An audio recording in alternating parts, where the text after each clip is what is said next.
अब ओके, अब मैं फॉर एग्जांपल अगर मैं इस अपनी ओरिजिनल एग्जांपल पे वापस आ जाऊं, स्टूडेंट और टीचर वाली जो एग्जांपल है, अब मैं स्टूडेंट को कैसे डिफाइन करूंगा? जो मेरी एंटिटी है उसको मैं किस तरह से डिफाइन करूंगा?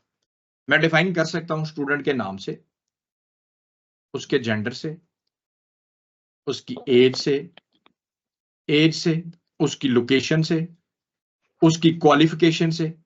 ठीक है, मतलब मैं ये सारी चीजें मेरे स्टूडेंट को डिफाइन कर रही है ना कि जी ये सर उमर आजाद हैं, ये जनाब यहाँ से क्लास में ज्वाइन किया हुआ है, ये इनका प्रोफेशनल बैकग्राउंड है, ये जो है इनकी मतलब प्रोफेशनल का क्वालिफिकेशंस है। तो ये सारी चीजें बेसिकली मेरे स्टूडेंट के बारे में मुझे मजीद इंफॉर्मेशन दे रही हैं, या मेरी एंटिटी के बारे में मजीद इंफॉर्मेशन दे रही हैं।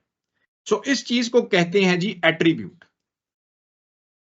Anything that defines the entity is the attribute and these could be anything। एक कॉलम भी हो सकता है, यानी एक चीज भी हो सकती है, दो भी हो सकती है, तीन भी हो सकती है, चार भी हो सकती है। ठीक है, अब हम इसको अगर कन्वर्ट करें अपनी ओलैप की डोमेन में एंटिटीज और एट्रीब्यूट्स को, तो ओलैप की डोमेन ये कहती है क्या यार, एंटिटी एक टेबल को रिप्रेजेंट कर रही है और एट्रीब्यूट उस टेबल के कॉलम्स को रिप्रेजेंट कर रही है। समझ आ गई जनाब? यहां तक भी बात क्लियर है कि नहीं क्लियर है? जी सर। ठीक है, सो अगर मैं ये कहूं कि मैं क्या स्टूडेंट्स का एक टेबल बना सकता हूं, तो क्या मैं बना सकता हूं? बना सकता हूं ना जी।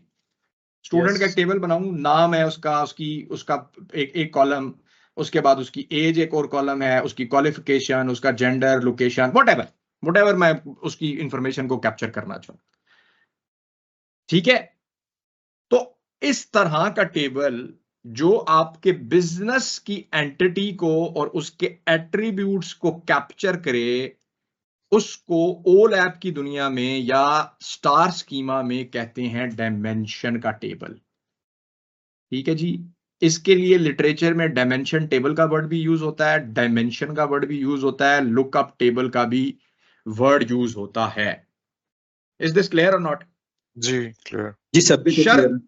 शर्त सिर्फ एक है जो इस डायमेंशन ने पूरी करनी है, और वो ये है कि इस डायमेंशन के टेबल के अंदर एक कॉलम एटलीस्ट होना चाहिए जो कि इस डायमेंशन के टेबल को यूनिकली आइडेंटिफाई कर सकता हो, और वो ये है, ये लिखा हुआ जो each record uniquely identifiable, and obviously वो जो कॉलम होगा उसको हम क्या कहेंगे कि ये उस टेबल की प्राइमरी की है। बात समझ आ गई जनाब? जी सर बिल्कुल।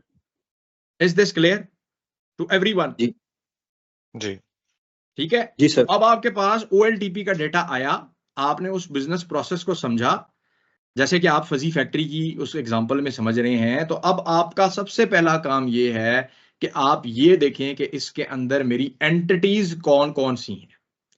पहला स्टेप, जब आपने एंटिटीज को आइडेंटिफाई कर लिया तो दूसरे स्टेप में अब आपने उन आइडेंटिटीज के एट्रीब्यूट्स को आइडेंटिफाई करना है।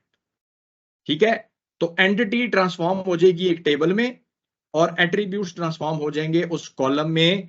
बट जब आप वो टेबल बनाने के लिए जाएंगे, उस डायमेंशन टेबल को बनाने के लिए जाएंगे, तो वो इस कंडीशन को हर सूरत में आइडेंटिटी को फॉलो करे कि उसके अंदर एक कॉलम होना चाहिए जो कि उस टेबल के हर रिकॉर्ड को यूनिकली आइडेंटिफाई कर सकता है। अगर आप ये करने में कामयाब हो गए हैं तो आपने एक डायमेंशन का टेबल बना लिया।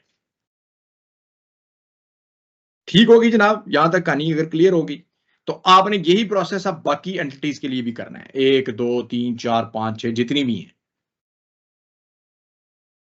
कहानी तो होगी सारी। अब आपने एक डायमेंशन बनाई, दूसरी बनाई, तीसरी बनाई, चौथी बनाई, पांचवी बनाई।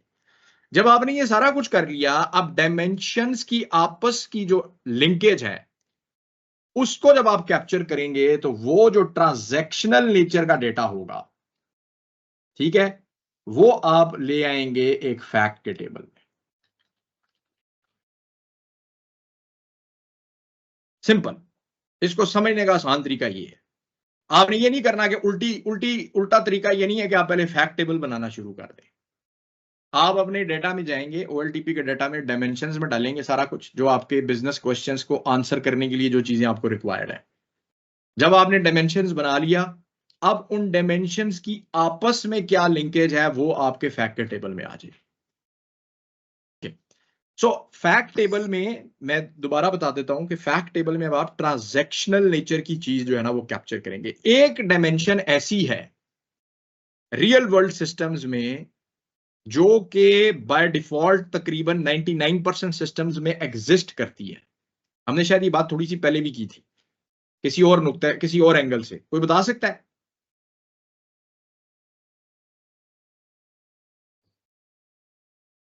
क्वेश्चन रिपीट कर दीजिए। क्वेश्चन मेरा ये है कि एक डायमेंशन ऐसी है, डेट, कैलेंडर।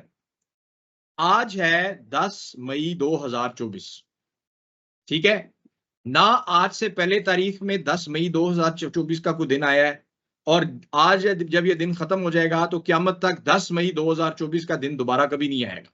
तो क्या मैं ये कह सकता हूं कि 10 मई 2024 एक यूनिक डे है? यानी अगर मेरे पास एक डेट पड़ी है कैलेंडर में, तो मेरा कैलेंडर की जो डेट है वो एक मेरी प्राइमरी की है कि नहीं? जी सर। ठीक है, और मुझे ये पता है कि मेरी हर ट्रांजैक्शन में कहीं ना कहीं घूम के डेट आ जाएगी। फैक्ट का टेबल होता है। अगर फॉर एग्जांपल मैं इसे क्लास की एग्जांपल भी ले लूं और मैं कहूं यार मैंने अटेंडेंस लगानी है, तो मैं कहता हूं यार अटेंडेंस लगाने के लिए मेरे पास डेट होनी चाहिए। जरा यार कौन सी डेट की बात कर रहे हैं आप? मेरे पास स्टूडेंट का नाम होना चाहिए या स्टूडेंट की आईडी होनी चाहिए, ठीक है? मेरे पास टीचर की भी आईडी होनी चाहिए या टीचर का नाम होना चाहिए, जिससे मुझे पता लगेगा अच्छा यार ये क्लास पढ़ा कौन रहा था, अबू बकर पढ़ा रहा था या जुलेखा पढ़ा रही थी। और फिर मेरे पास एक ट्रांजैक्शनल इंफॉर्मेशन आ रही है, अटेंडेंस, यस या नो। तो मैं कहता हूं जी आज है 10/5/2024, स्टूडेंट के कोई भी है, student let's say A, teacher number 1, attendance yes. तो क्या ये इंफॉर्मेशन कंप्लीट तब होगी ना जी, तभी आपको कुछ चीज समझ में आएगी या नहीं आएगी? जी सर। ठीक है, तो अगर अब मैं इन 4 कॉलम्स को यहां पर यूं ड्रॉ करूं, तो इसमें से कौन सा कॉलम ऐसा है जो कि मेरे पास ट्रांजैक्शनल इंफॉर्मेशन बता रहा है? कौन से वाला है?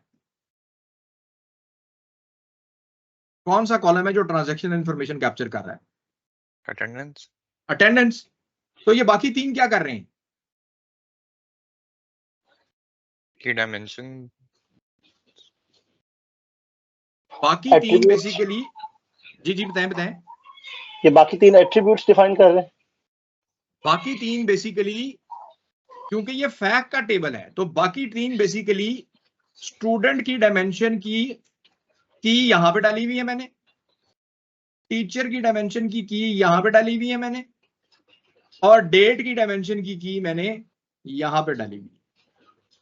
सो आपका जो फैक्ट टेबल होगा, it will be a combination of foreign keys, because ये प्राइमरी की अब यहां पे एज अ फॉरेन की आ गई, ये प्राइमरी की यहां पे एज अ फॉरेन की आ गई, डेट एज अ फॉरेन की यहां पे आ गई, और जो भी आपका क्वांटिटेटिव या ट्रांजैक्शनल डेटा है। क्वांटिटेटिव वैल्यू से मुराद मेरी ये है कि जो आपकी ट्रांजैक्शनल इंफॉर्मेशन, जैसे फॉर एग्जांपल इस क्लास में अगर हम देखें तो हमारे पास ट्रांजैक्शनल इंफॉर्मेशन क्या है, जो भी हमने एग्जांपल देखी, इसमें क्या ट्रांजैक्शनल इंफॉर्मेशन है या क्वांटिटेटिव जिसको मैं कहूं, वो क्या है? इसमें अटेंडेंस ही है ना जी।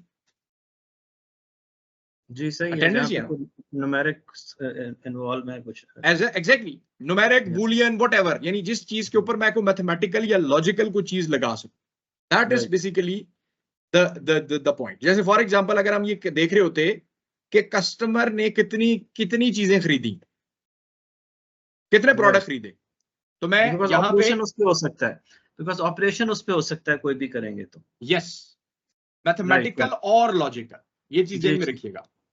It could be a mathematical as well as a logical.